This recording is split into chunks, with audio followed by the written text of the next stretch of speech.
સારું છે સરકારી ભરતીઓની બાબતમાં એજન્સીઓને અને સરકારને નાક છે નહીં, બાકી વારંવાર આ પ્રકારની ઘટનાઓ થાય તો એમાં કપાઈ જતા વાર ન લાગે. નેશનલ ટેસ્ટિંગ એજન્સીએ ફરી એકવાર બિલકુલ એ જ બેશરમી સાથે કહી દીધું કે પેપર લીક થયું છે, અમે તમારી પાસેથી હવે ફરીથી ફી નથી લેવાના, રજિસ્ટ્રેશન નથી લેવાના. 23 લાખ વિદ્યાર્થીઓએ જે પરીક્ષા આપી હતી એ પરીક્ષા ફરી એકવાર થવાની છે. કોઈની પાસે એ જવાબ નથી કે પેપર લીક થાય છે તો એ સિસ્ટમમાં ફૂટેલા માણસો કોણ છે. નમસ્કાર, આપની સાથે હું દેવાંશી.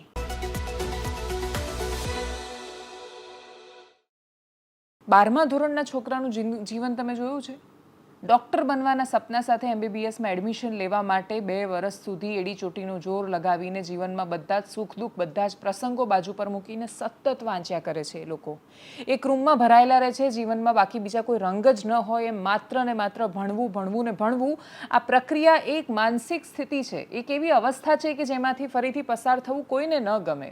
ગમે તેવું હોશિયાર માણસ હોય એને કહો કે ફરી એકવાર એ 11 ને 12ના સમયમાંથી પસાર થવાનું છે, એ કહેશે થઈ ગયું એ થઈ ગયું, હવે ફરીથી એ પડોજણમાં તો નહીં પડાય. જે થવું હોય એ થાય, ડૉક્ટર બનવું હોય તો બનાય, ફરીથી ન બનાય તો કશો વાંધો નહીં. ફરીથી એ પ્રક્રિયામાંથી પસાર થવું કોઈ એટલે પસંદ નથી કરતું કેમ કે એ પ્રક્રિયા અતિશય કષ્ટદાયક છે, પીડાદાયક છે. બહુ જ મહેનત કરે છે છોકરાઓ. એના પછી એક તો તમે એક્ઝામને બધા ગતકડા લઈને આવ્યા છો. 12મા ધોરણના માર્ક્સનું કે રિઝલ્ટની કોઈ વેલ્યુ જ નહીં. નીટ અને JEE જેવી એક પછી એક એક્ઝામ આવતી જાય, કોચિંગ સેન્ટરનો રાફડો ફાટતો જાય, અને આ બધી જ વ્યવસ્થા બાળકોના હિત માટે કે બહુ જ સારા મેડિકલ સ્ટુડન્ટ બને એના માટે નહીં. તમે સારી કોચિંગ આખી ઇન્સ્ટિટ્યૂટ માટે એક પ્રાઇવેટ નેક્સસ ઊભું કરી શકો, એક માયાજાળ ફેલાવી શકો, એટલા માટે સિસ્ટમ એવી કરી નાખી છે ધીરે ધીરે એજ્યુકેશનની. પ્રાઇવેટ ટ્યુશન સિવાય છૂટકો જ નહીં, બાળકને કોચિંગ સેન્ટરમાં મૂક્યા સિવાય છૂટકો જ નહીં. કોટા જેવા મોટા શહેરો બની ગયા, સિરીઝો બની ગઈ એના પર. આટલી હદ સુધીની એક તો આખી માયાજાળ તમે ઊભી કરી, અને એના પછી તમે એવું કહી રહ્યા છો કે અમે પરીક્ષા સારી રીતે લેવા માટે સક્ષમ નથી. અને એના પછી જે નફટાઈથી દરેક વખતે જવાબો સામે આવે, એક તો તમારે એ કન્વિન્સ કરાવવા પડે એમને કે રાજસ્થાનના સીકરમાં, કેરળમાં, દેશના અલગ અલગ ખૂણામાં એ પેપર લેવાય એની પહેલાં પેપર આવી ગયું છે લોકોના હાથમાં. એના ફોટોઝ છે, એના વિડીયોઝ છે, દેખીતું પ્રૂફ હોય, સતત સવાલો હોય, પેપર લીક થઈ ગયું છે એ સાબિત થઈ જાય. વિપક્ષના નેતા રાહુલ ગાંધી ટ્વીટ કરે, આટલો લાંબો ઘટનાક્રમ થાય. જો વિપક્ષના નેતાઓ આમાં ઇન્વોલ્વ ન થાય અને સરકારને જો એ ડર કે ખતરો ન લાગે કે આ મુદ્દો રાજકીય મુદ્દો બની જશે, તો એમના પેટનું પાણી એ નથી હલતું. જ્યાં સુધી રાહુલ ગાંધીએ ટ્વીટ નહોતી કરી ત્યાં સુધી તો એવી સંભાવના એ નહોતી કે એન્ટી એવું વિચારે કે ના વાત સાચી છે, હવે પેપર લીક થઈ ગયું છે, ઓપ્શન જ નથી તમારી પાસે એક્ઝામ રદ કર્યા સિવાય. અને એક્ઝામ રદથી ખરાબ કોઈ ઓપ્શન જ નથી હોતો. કેમ કે જો આ ઓપ્શન છે ને જો આ એકમાત્ર ઓપ્શન છે તો સમજવાનું કે આનાથી ખરાબ કશું નથી થઈ રહ્યું. નીટની પરીક્ષા વખતે તમે એક વિવાદ જોયો હશે. સુરતમાં એક છોકરી સેન્ટરમાં પ્રવેશ કરી રહી હતી. એણે એની શ્રદ્ધા પ્રમાણે એના ગળામાં કંઠી પહેરેલી હતી. હવે ગળાની કંઠી એ કોઈ ધાતુ નહોતી, એ કંઠી હતી. એ કંઠીથી એ કેવી રીતે ચોરી કરવાની એ ખબર નથી. એની શ્રદ્ધા કેવી રીતે ચોરીમાં એને મદદ કરતી સંભવતઃ એનો કોઈની પાસે જવાબ નથી, કોઈ તર્ક પણ નથી.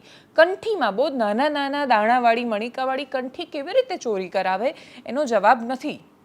પણ એ છતાં એને રોકવામાં આવી. એમણે કહ્યું કે નીતિ નિયમ છે, એકદમ કડકાઈ રાખવાની છે, નહીં જવા દઈએ અંદર. બહાર વિવાદ થયો. એમણે સવાલ કર્યો, પ્રશ્ન કર્યો છોકરીના પિતાએ કે આવું કેવી રીતે અમે ચલાવી લઈએ. એ વિડીયો બહુ જ વાયરલ થયો, સવાલો થયા. એ છોકરી કે જે આટલા બધા ટ્રોમામાંથી પસાર થયા પછી માંડ એણે પેપર લખવાની શરૂઆત કરી હશે, એને થયું હશે કે કેટલા બધા વિવાદોની વચ્ચે પસાર થઈ 2 વર્ષની મહેનત, છેલ્લે આ બબાલ લડાઈ, અને હવે માંડ એની એક્ઝામ પૂરી થશે. ક્યાં પૂરી થઈ? આમાં અનેક બાળકો છે, 23 લાખ બાળકો છે આવા. એ મા બાપ માટેનો સમય વધારે ને વધારે કપરો થતો જાય છે. આપણે ત્યાં પરીક્ષાઓ સરકાર સરળતાથી લઈ જ નથી શકતી. એ લોકો માટે પરીક્ષા લેવી એટલું મોટું ટાસ્ક બની જાય છે કેમ કે આખી સિસ્ટમમાં જેટલા માણસો ને આખી આ પ્રક્રિયા છે, ટ્રાન્સપરન્સી નામે કશું બચ્યું નથી. ને જે માણસો છે એટલા ફૂટેલા છે કે પેપર ફૂટે એમાં નવાઈ ન લાગવી જોઈએ.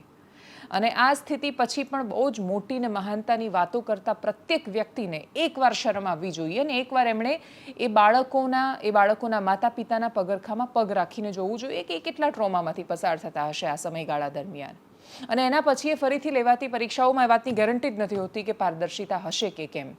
જેટલી પરીક્ષાઓ લેવાઈ, જેટલા લોકો પાસ થયા, જેટલા લોકો કાર્યરત છે, જેટલા લોકો અધિકારી બનેલા છે, જેટલા લોકો સરકારી નોકરીમાં છે, એ વાતની કોઈ ગેરંટી જ નથી કે એ લોકો એ સિસ્ટમમાં સારી રીતે કે પ્રામાણિકતાથી આવ્યા છે. જો દરેક પરીક્ષાઓ પ્રામાણિકતાથી લેવાઈ હોત અને એકદમ પ્રામાણિકતાથી આવેલા માણસો સિસ્ટમમાં હોત તો આજે છે એટલી કરપ્ટ આ વ્યવસ્થા ન હોત. વ્યક્તિ પ્રવેશ જ ચોરીથી કરે છે તો આખી જિંદગી એ ચોરી નહીં કરે અને પછી એ બેઈમાનીને જ પોતાનો ધર્મ નહીં માને, પ્રામાણિક બનીને રહેશે, એ વાતની અપેક્ષા જ સાવ વ્યર્થ છે. અને એટલે જે પૂછીએ છીએ ને કે કેમ આટલો બધો ભ્રષ્ટાચાર છે, તો કે એન્ટ્રન્સ લેવલ પર જ કરપ્શન છે. છોકરું 12મા ધોરણની પરીક્ષા જ ચોરી કરીને પાસ કરતા શીખે છે. નાનપણથી પેલી કાપલીઓ લઈને જવાની, ચોરી કરવાની, આખી ચોરી લોહીમાં ઘૂસી જાય, નસ નસમાં કરપ્શન ઘૂસી જાય અને પછી આપણે અપેક્ષા રાખીએ કે દેશ બહુ મહાન થઈ જશે. વાહિયાત વાતો છે આ. દરેક વખતે લીક થતા પેપરો એ સાબિત કરે છે કે આ દેશમાં કરપ્શન ફ્રી ભારતની કલ્પના કરવી એ અપેક્ષાનો ભાર જ એટલો મોટો છે કે જે પૂરી થશે બહુ નજીકના ભવિષ્યમાં તો સંભવ નથી લાગતું. સારા ભવિષ્યની અપેક્ષા રાખીએ. એ દીકરીના પિતાને સાંભળીએ કે જેમણે આખી આ ઘટનામાં નીટમાં એમની દીકરીના પ્રવેશને જ્યારે અટકાવવામાં આવ્યો કડક સિસ્ટમને વ્યવસ્થાના નામ પર, આજે એ શું કહી રહ્યા છે કે જેટલી ઝીણવટભરી તપાસ કંઠીના પારાની થાય છે ને એટલી જ તપાસ જો આ પેપર ફૂટે નહીં એ બાબતમાં એ દિશામાં કરવામાં આવે ને તો આજનો દિવસ આપણે કોઈને જોવો ન પડે. આ 2 વર્ષની તૈયારી હોય છે, દીકરા કે દીકરીઓ આપણા એક્ઝામ આપતા હોય. 2 વર્ષની તૈયારી દરમિયાન જેટલા વિદ્યાર્થીઓ આમાં ઇન્વોલ્વ થાય છે ને મહેનત કરે છે ને સામે એટલી જ મહેનત એના વાલીઓ કરતા હોય છે. ત્યારે અને પરિણામની આશા હોય છે. અને સૌથી વધારે તકલીફ અત્યારે તમે જુઓ ને બેન, જે મિડલ ક્લાસ વિદ્યાર્થી કે વિદ્યાર્થીનીઓ છે ને એમને જ થવાની હોય છે. પેલા લોકોનું ફ્યુચર તો ઓલરેડી સિક્યોર જ હોય. આપણે ફ્યુચર બનાવવાનું હોય, આપણે કારકિર્દી બનાવવાની હોય.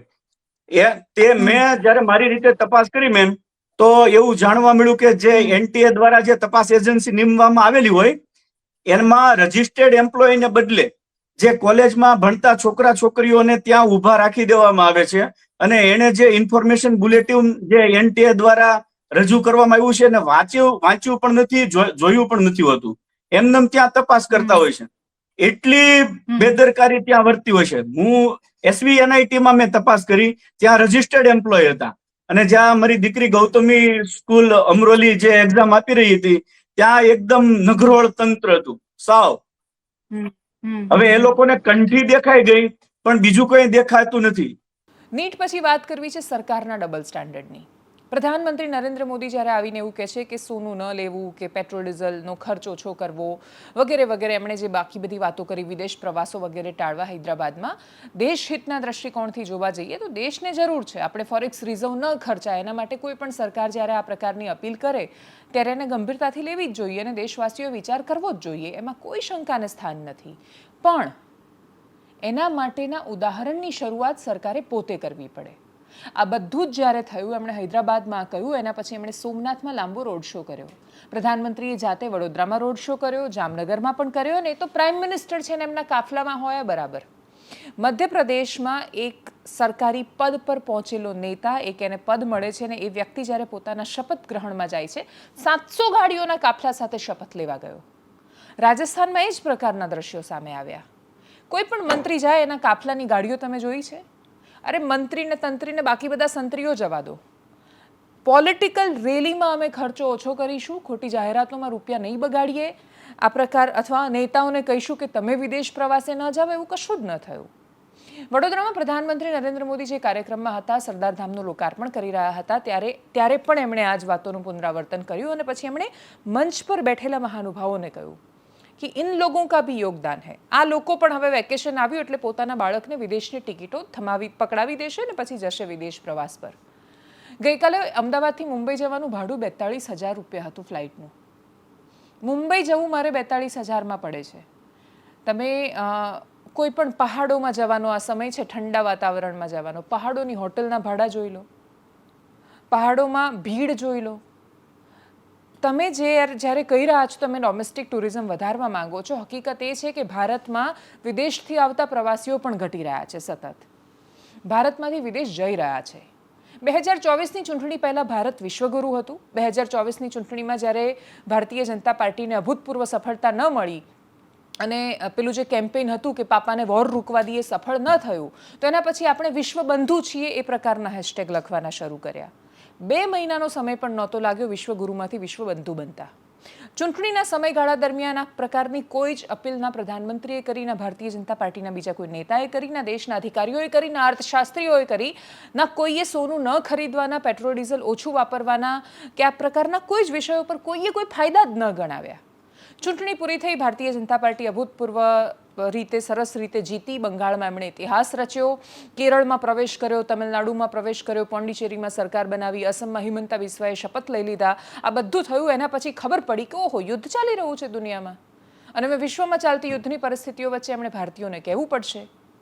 દેશહિતના દૃષ્ટિકોણથી, અર્થતંત્રના દૃષ્ટિકોણથી જોઈએ તો પ્રધાનમંત્રીની અપીલ 100% સાચી છે. આપણી પાસે ઓપ્શન જ નથી ફોરેક્સ બચાવવા સિવાય. 95 ને પાર કરી ગયો છે રૂપિયો ડોલરની સરખામણીએ સામે. એ જે સ્પીડમાં નીચે પડી રહ્યો છે ને ગગડી રહ્યો છે એ સદી પાર વટાવી જશે અને બહુ લાંબો સમય નથી જો આ રોકાશે નહીં તો. ફોરેક્સને રોકવા માટેનો સૌથી સરળ સાદો ઉપાય શું છે તો કે સોનું લોકો ઓછું ખરીદતા થાય. આપણે સોનું સતત બહારથી લાવવું પડે છે, ડોમેસ્ટિક ડિમાન્ડ એટલી બધી છે, જ્વેલર્સ ખરીદતા રહે છે ને એના કારણે આપણા બહુ બધા ડોલર બહાર જાય છે. અને એટલે જ ફોરેક્સ બચાવવા માટે, રૂપિયાને નબળો પડતો અટકાવવા માટે આ જ બધા રસ્તા છે. હકીકત છે આપણે 89% તેલ લાવવું પડે છે. ઇવન આપણે પામોલીન એટલું બધું બહારથી લાવીએ છીએ, ઇમ્પોર્ટ કરીએ છીએ. તો પ્રધાનમંત્રીએ સુરતીઓને કહ્યું તો બધી માત્ર સુરતીઓને નહીં, દરેક માણસને લાગુ પડે છે. જેટલું તમે ઓઇલ ઓછું ખાશો એ માત્ર દેશને તો ફાયદો કરશે, શરીરને પણ ફાયદો કરવાનું છે. એટલે દેશહિત માટે માણસ આ બધું કરે અને સરખામણી ક્યાં સુધી પહોંચી તો અનેક પોસ્ટ એ રીતે શેર કરવામાં આવી જેમાં કહેવામાં આવ્યું કે એક સમય હતો કે જ્યારે દેશમાં પ્રધાનમંત્રીઓ કહેતા કે એક ટાઈમ ખાવાનું છોડી દો. અમે શું કહી રહ્યા છીએ તો કે તમે સોનું ન ખરીદો. આ બે સરખામણી થાય ત્યારે ફરક એ હતો દેશના એ પ્રધાનમંત્રીમાં અને આજની સ્થિતિમાં કે દેશના પ્રધાનમંત્રી ખાલી ઉપદેશ આપીને એવું નહોતા કહેતા કે બંધ કરી દો ખાવાનું. એ પોતે એક ટંક ખાવાનું છોડતા હતા. એક વાર્તા છે ને કે સાધુ પાસે ગયો એક છોકરો ને પછી એમણે ગોળ, મમ્મીએ કહ્યું કે ગોળ ન ખાવાનું કહો એમણે, તેમણે કહ્યું બીજા દિવસ આવજો ને પછી કહ્યું હું પોતે ગોળ ખાઉં છું ત્યાં સુધી એને કેવી રીતે સલાહ આપીશ કે તું ગોળ ન ખા. તો જ્યાં સુધી દેશની સરકાર, એ સરકાર આખી વ્યવસ્થા સાથે જોડાયેલા માણસો એ આ પ્રકારની સલાહો નહીં અનુસરે ત્યાં સુધી તો આ ઉપદેશ જેવું રહેવાનું છે. અપીલની અસર થશે કદાચ, બહુ બધા લોકો માનશે. એટલે સુરતમાં તો અને કેટલી બધી જગ્યાએ જ્વેલર્સ એસોસિએશને કહી દીધું કે ભલે ધંધા પર આવી છે પણ આ દેશહિતની વાત છે એટલે અમે કહીએ જ છીએ કે સોનું ન ખરીદો. પણ પ્રશ્ન શું છે કે તમે જ્યારે પેટ્રોલ, ડીઝલ, ખોટા ખર્ચા આ બધાની વાત કરો છો ત્યારે ચૂંટણીની રેલીમાં વપરાતું, બાઇક રેલીઓમાં વેડફાતું આ બધું પેટ્રોલ જોઈ રહ્યા છો. આના પછી પંજાબની ચૂંટણી આવશે ત્યારે શું એમાં આ પ્રકારના ખર્ચા નહીં થાય? વિદેશ પ્રવાસ ન કરવો એવી સલાહ આપ્યા પછી પ્રધાનમંત્રી નરેન્દ્ર મોદીનો 5 દેશનો વિદેશ પ્રવાસ જાહેર થઈ ગયો છે અને એ પ્રધાનમંત્રી છે દેશના. વિદેશ નીતિ માટે વિદેશ જવું જ પડે એમ છે, ઓપ્શન જ નથી. પણ બાકીને કેટલી બધી ઇવેન્ટ્સ છે કે જે એવી થાય છે, કેટલા બધા ડેલિગેટ્સ છે કે જે ફોરેન જવાના છે આ જ સમયગાળા દરમિયાન. તો આ બધા પર જ્યાં સુધી નિયંત્રણ નથી, એ નિયંત્રણથી બહુ વિશેષ ફરક નથી પડતો. આ પ્રકારની અપીલોથી પણ બહુ વિશેષ ફરક નથી પડી જતો. આ એ સમય જ નથી કે જ્યારે લાલ બહાદુર શાસ્ત્રી જેવા પ્રધાનમંત્રી હોય ને એ વખતે જે જનતા હતી એ પ્રકારની જનતા હોય. આખા ગામના ચાઇનીઝ પર પ્રતિબંધ એમ કરીને ચાઇનીઝ તુક્કલ બંધ કરતી પ્રજા ચાઇના જઈને ફર્નિચર લઈને આવે છે ઘર માટે. સૌથી વધારે ઇમ્પોર્ટ કરે છે ચાઇના એ બધા પ્રકારના પ્રોટેસ્ટ કરીને. જે લોકો કેમિકલ ફેક્ટરીના નામે ડ્રગની ફેક્ટરીઓ દેશમાં લગાડતા હોય એ સમયમાં તમે એવી અપેક્ષા રાખો કે દેશ હિતમાં એ લોકો તેલ ઓછું ખાશે જવા દો, 2 ચમચી વધારે લેશે જો એમને કોઈ પર્સનલ ફાયદો થવાનો હોય તો. આ સ્થિતિ છે અત્યારે દેશની. એમાંથી બહાર લાવીને દેશ હિતની ભાવના બધાની અંદર જગાડવી, રાષ્ટ્ર સર્વપ્રથમ છે એ સંદેશ લોકોની વચ્ચે પહોંચાડવો બહુ જરૂરી છે. એ સમયની માંગ છે. જો આજે આત્મનિર્ભરતા તરફ આગળ નહીં વધીએ તો શું થશે? પણ એ વખતે જ્યારે કહેવાઈ રહ્યું હતું કે એક ટંકનું ભોજન છોડો ત્યારે પ્રધાનમંત્રી પોતે છોડી રહ્યા હતા, આખો દેશ એનું પાલન કરી રહ્યો હતો ને સાથે સાથે આપણે ગ્રીન રિવોલ્યુશન કરી રહ્યા હતા. ત્યારે આપણે કહી રહ્યા હતા કે આપણે જાતે ઉગાડીશું આ બધું. આપણે અત્યારે એવું નથી કરી શકવાના. પબ્લિક ટ્રાન્સપોર્ટનો યુઝ કરો એવું જ્યારે કહેવાય રહ્યું છે ત્યારે તમે મુંબઈની લોકલ ટ્રેન કે પછી સામાન્ય માણસોને લઈને જતી ટ્રેનની હાલત જોજો. માણસો જાય જ છે ટ્રેનમાં. આપણી પાસે એમને આપવા માટે પૂરતી સુવિધાઓ નથી. આપણે મેટ્રો વધારી રહ્યા છીએ, આપણે બુલેટ ટ્રેન પ્રોજેક્ટની પાછળ પૈસા ખર્ચી રહ્યા છીએ, આપણે લક્ઝુરિયસ ટ્રેન વધારી રહ્યા છીએ. એ બહુ જરૂરિયાત છે સમયની. પણ આ દેશનો મિડલ ક્લાસ, આ દેશનો ગરીબ માણસ, સુરત રેલવે સ્ટેશનની ભીડ જોઈ હતી જ્યારે શ્રમિકો ગામડે જવા નીકળ્યા ત્યારે. વિશેષ ટ્રેન લગાવવા છતાં બંગાળના મજૂરો હતા, એમના માટે વિશેષ અલાયદી ટ્રેનની સુવિધા હતી. બંગાળમાં ચૂંટણી હતી, એ લોકો સુવિધા સાથે ઘરે પહોંચ્યા. યુપી બિહારના માણસો કેવી રીતે ટ્રેનમાં ગયા? કેટલા માણસો ટ્રેન નીચે ટ્રેનમાં ચડતી વખતે ઉતરતી વખતે કચડાઈને મરે છે, એના આંકડા આપણી સામે આવે છે દરરોજ.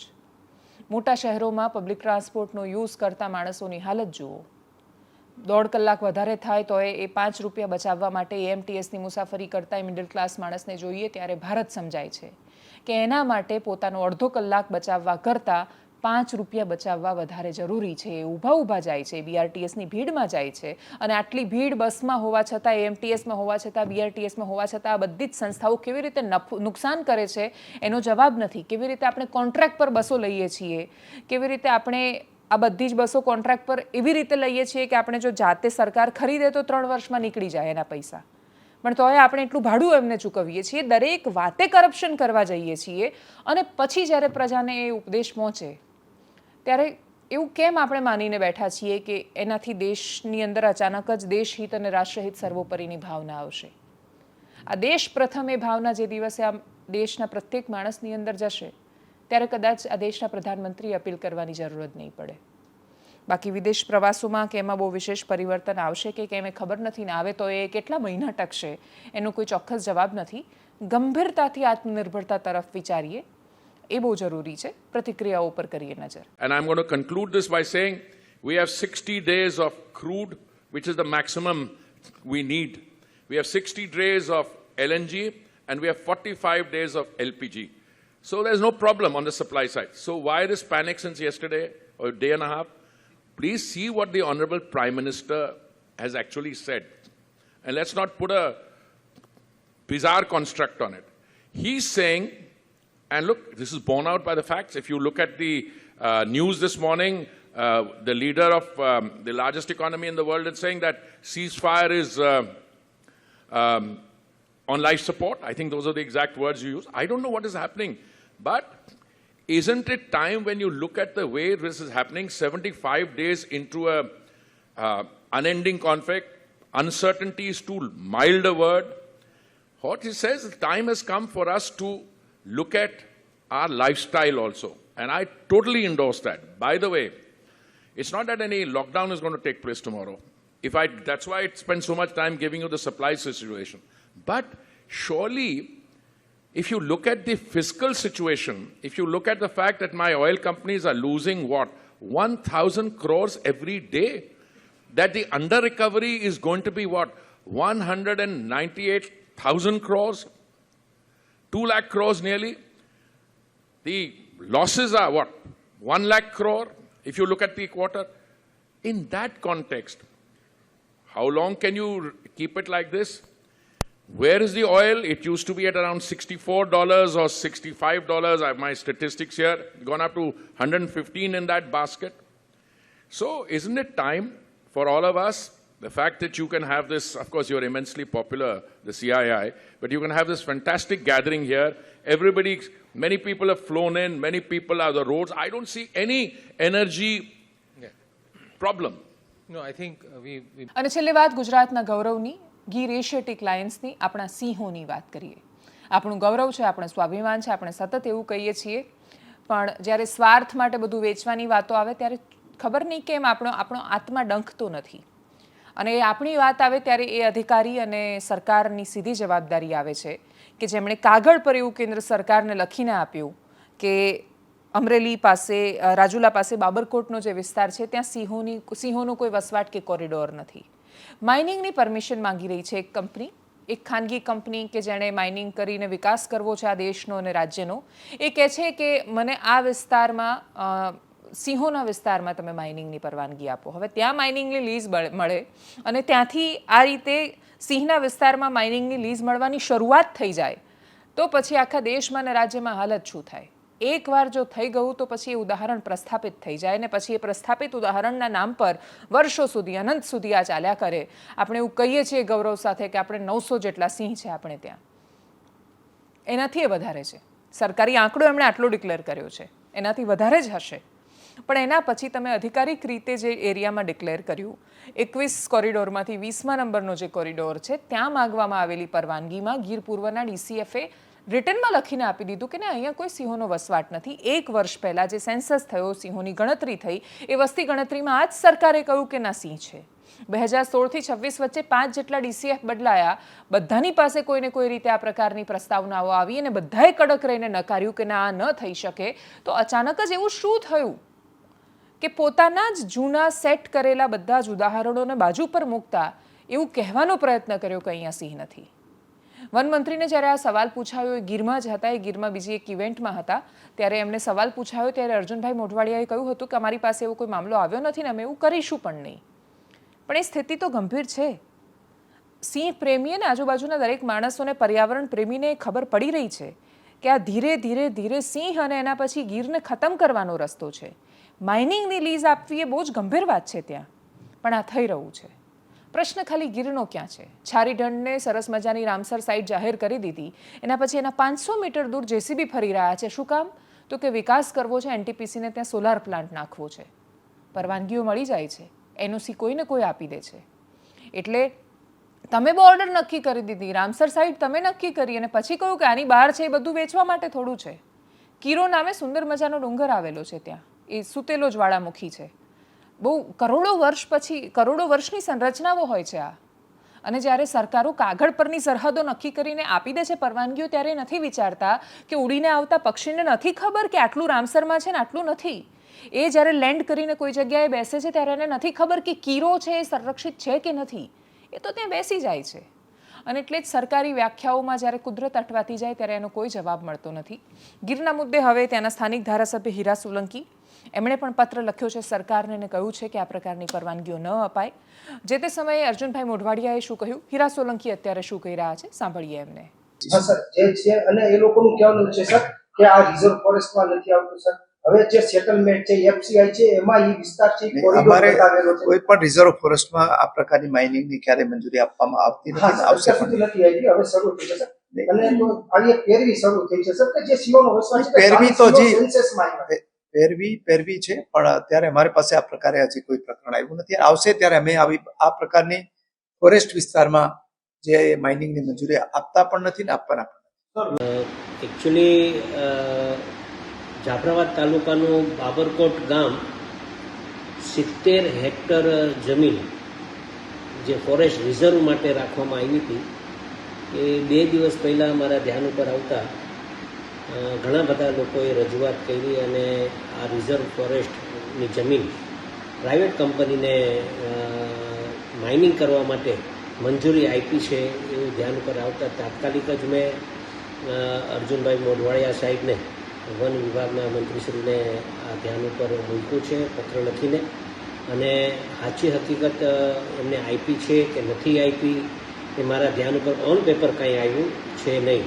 છતાં પણ જ્યારે આવું વાત આવી છે ત્યારે આ વિસ્તારમાં ઘણા બધા વન વિભાગના જેમ કે હાવજ, સિંહ અને અન્ય પ્રાણીઓ જે આ વિસ્તારમાં વસાવટ કરતા હોય, તો મારું પણ એવું માનવું છે કે તાત્કાલિક જ જો કદાચ આવું થયું હોય તો આવું ન થાય એના માટે પણ મેં સરકારશ્રીને એક પત્ર લખીને ધ્યાન ઉપર મૂક્યું છે. જેના કારણે જો આવું થાય તો આ વન પ્રાણીઓ બીજા બધા ગામડાઓમાં વસાવટ થાય અને બીજા બધા ગામડાઓમાં જોખમ થાય. એના કારણે આ વિસ્તારમાં ઘણા બધા સિંહ અને વન પ્રાણીઓ રહી છે, તો આ લીઝ ન આપે એવી મારી પણ માંગણી છે. અને આ પ્રાઇવેટ કંપનીને આપી છે કે કેમ એ મારા ધ્યાન ઉપર વાસ્તવિકતા નથી આવી, છતાં પણ મેં પત્ર લખી કાઢ્યો છે અને નહીં આપવા માટેની મેં રજૂઆત કરી દીધી છે. Thank you. અપેક્ષા રાખીએ કે વિકાસ અને વિનાશ આ બંનેને આપણે પર્યાયવાચી શબ્દો ન બનાવી દઈએ. અત્યાર સુધી તો અમે શાળામાં એવું જ ભણતા આવ્યા છીએ અને હજુ એવું ભણીએ છીએ કે વિકાસનો વિરુદ્ધાર્થી શબ્દ છે વિનાશ. જો આમને આમ ચાલ્યું તો 10 વર્ષ પછી મારું બાળક જ્યારે મોટું થઈને શાળામાં હશે અને આ પ્રકારના શબ્દો ભણતું હશે તો એ ચોક્કસ એવું સમજશે, એને એવું જ ભણાવવામાં આવશે કે વિકાસ અને વિનાશ એ પર્યાયવાચી શબ્દો છે. નમસ્કાર.